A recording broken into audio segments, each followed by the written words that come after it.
Sexy Millionaire Part 6, The Real Secret of Motivation. It is 3 o'clock at night. A man turns off his laptop, but his mind is still open. Work is left, dreams are big, and motivation is missing. He thinks, successful people must be different. They must wake up with energy every morning, remain disciplined, and never feel weak. The fear is right here. If remaining motivated all the time is necessary for success, then how will a normal human, who gets tired, fears and procrastinates win? In Part 5 we understood the invisible magic of compound hard work. Small consistent actions, time and patience together make big results. But now the question is, when motivation itself does not support every day, then how is consistency made? On this very question, Stephen Bartlett gives a very honest answer. Stephen says he too was not motivated all the time. He was not some person who runs life with a perfect routine by waking up at 5 a.m. every morning. His body clock too many times used to remain bad. Stress too used to come, doubt too used to happen, and on many days he too just had to survive. This very thing makes him relatable, because we often understand successful people as machines, as if laziness, fear or confusion just does not happen inside them. But the truth is that success is not always made of high motivation. Success is often made of continuing to do the correct work despite low motivation. Our biggest misunderstanding regarding motivation is just this: we feel that first motivation will come, then action will happen. Whereas many times first action happens, then motivation comes. You do not feel like writing, but you write the first paragraph, and then the second one comes. You do not feel like working out, but as soon as you wear shoes, the body begins to wake up.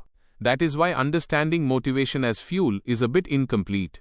Many times motivation is a spark, but the engine runs on system and habit. In Part 4 we talked about creating passion. In Part 5, it was about hard work compounding. Part 6 tells that without understanding motivation, all this does not stay. Motivation is of two types. One coming from outside, which is called extrinsic motivation. The second rising from inside, which is called intrinsic motivation. Extrinsic motivation is when we work for some outside reward. Money, status, promotion, trophy, likes, praise, these all are its examples. This motivation is not bad. To survive in the world, money is needed, recognition is needed, and many times an outside reward gives us the push to start work. But the problem starts when our whole life begins to run only on external rewards. Then work does not become meaning but just proof. We work so that people call us successful. Study so that parents are happy. Earn money so that society considers us important. Slowly the voice inside begins to weaken. We stop asking what I truly want to do and just ask what people will approve. Stephen too was once in this very trap. Childhood shame, poverty and comparison created a strong hunger for success inside him. He worked hard, built a business, found recognition, and touched all that in a young age, which people call a dream life.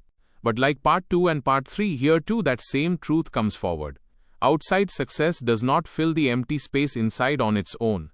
When your motivation runs only on money, status and people's eyes, then even after achievement the mind keeps asking for the next reward. Today a promotion was received, tomorrow a bigger role is wanted.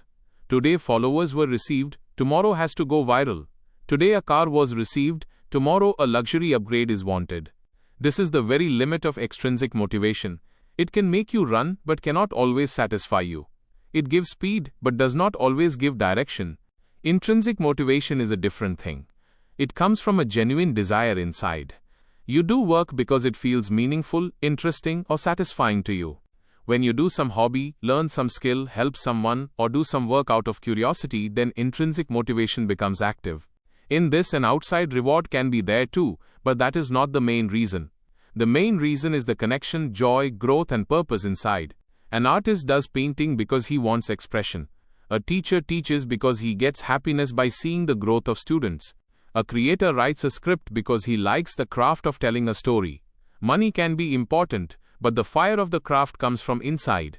Edward Dece's classic research gave an important insight in this very area.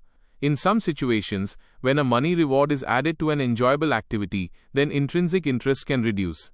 Understand in simple language, the work which from before was being done with happiness, that same thing sometimes after a reward system begins to look like a transaction. If a child does drawing out of love, and every time he is measured by money or marks, then his attention can move away from joy to reward. This does not mean that taking money is wrong.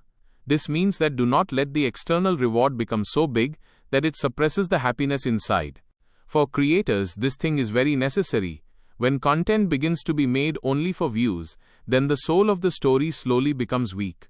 For business owners too, this is true.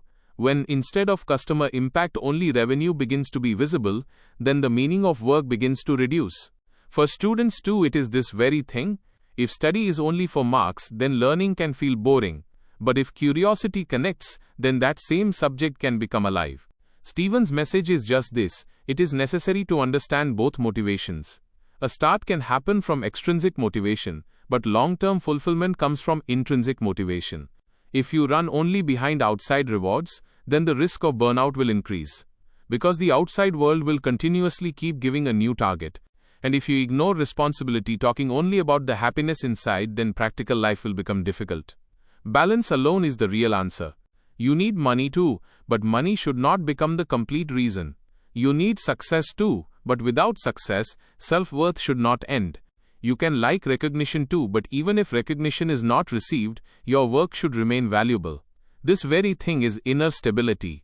Part 5's compounding also connects with motivation. If your effort runs only on external reward, then seeing slow results you can break quickly. But if your effort is connected with intrinsic meaning, then slow progress too is tolerated. Because in the path too some satisfaction keeps being received. If a writer only wants a bestseller, then rejection will break him. But if he loves writing, then he will learn from rejection and write again. If an entrepreneur only wants valuation, then every failure will feel like humiliation. But if he likes solving problems, then failure can become feedback. This is the difference. External motivation is bound with the result. Intrinsic motivation finds fuel in the process too. Bronnie Ware wrote on the regrets of dying patients. Her work forced people to think what a human regrets at the end of life. Often regret is not this: why did I not win more awards? Regret is this: did I live my true life, give time to my people, and remain honest to myself? This very point connects with Stephen's philosophy. If the whole life was lived for others' approval, then at the end, applause too can feel empty. You think, if in the last days of life someone asks what did you chase, then what will be the answer? Money, status, fear, or meaning? The real test of motivation is just this. From what thing is your daily action running? From fear, from comparison, from ego, or from curiosity and purpose? If you wake up every day just to prove yourself, then exhaustion will deposit inside. But if you wake up to grow and contribute, then the energy will be different. This does not mean that every day will feel magical. In work with intrinsic motivation, too, boring days come. In passion too, paperwork happens. But the difference is that difficult days too do not look completely meaningless. You know that this effort is connected with some deeper reason. Stephen says that he too used to remain unmotivated. The difference was that he kept goals, made systems, and even on the disappearance of motivation, did not leave the path. This is the practical lesson. Do not rest the whole life on motivation. Connect environment, habit, routine, and purpose together. Make your work so small that it can start even in low motivation. Make the first step easy, because the start itself breaks the biggest resistance. If a script has to be written, then keep the goal not the full video, only the first paragraph. If exercise has to be done, then keep the goal not a perfect workout, only wearing shoes. A small start makes action possible. Action makes momentum. Momentum can call motivation back. The second method is connecting your work with meaning. Ask yourself, whom will this work help? What will this give to my future self? The third method is keeping rewards in the correct place. Accept money and recognition, but do not let them become the soul of your work. The fourth method is reduce comparison. When you see others' speed all the time, then your own journey begins to look slow. The fifth method is do not make rest a guilt. In a long game, recovery too is a part of discipline. A tired mind does not take correct decisions. Part 1 said that money is not a guarantee of happiness. Part 2 told that past shame can remain even after success. Part 3 explained that happiness is now or never. Part 4 told that passion is created. Part 5 showed that effort compounds. Now Part 6 says that motivation is not present always. Therefore you have to design such a life which does not depend only on mood. Extrinsic motivation can make you start. Intrinsic motivation can keep you sustained on a long path. And systems run you even on those days when the mind does not support. Becoming a happy, sexy millionaire does not mean remaining excited always. It means living by connecting your goals with the values inside. If your goals only impress people, then they will quickly look heavy. If they are connected with your purpose, then struggle too will look meaningful. This is the real secret of motivation. Successful people are not always motivated, it is just that even on unmotivated days they do not vote against their identity. They know that a small action too gives a signal to the future self. I can stop, can be slow, but will not give up completely. Therefore today do not judge your motivation. Understand it. Ask, for which reward am I running, and does that reward truly feed my soul? If the answer is only money and approval, then stop a little. Bring meaning, connection and curiosity back into your work. Because at the end of life, perhaps the question will not be how much you earned. The question will be how much you truly lived. And now the story is about to come to another deep turn.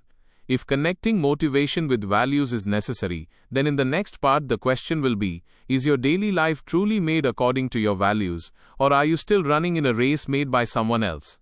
If this video has taught you something new, or if you feel this information should reach more people, don't forget to like and share the video. Your small share can become valuable and useful information for someone else. If you have any questions related to this topic, or if you would like to share your opinion with us, be sure to write in the comment box. We read every question and suggestion from you, because your feedback inspires us to create better content. And if you want to keep receiving such interesting and reliable information about business, the economy, and the world in the future, then don't forget to subscribe to our channel GRT Business and also press the bell icon so that you get notifications of every new video directly. At GRT Business, we always strive to provide you with accurate, balanced, and reliable information. Our news and analysis are prepared based on information obtained from various news agencies, public sources, and public opinion. We make every effort to verify and validate each fact as much as possible. But in case of any possible error or dispute, the responsibility lies with the respective sources. Our only aim is to present you with a correct and trustworthy perspective so that you can understand any topic better.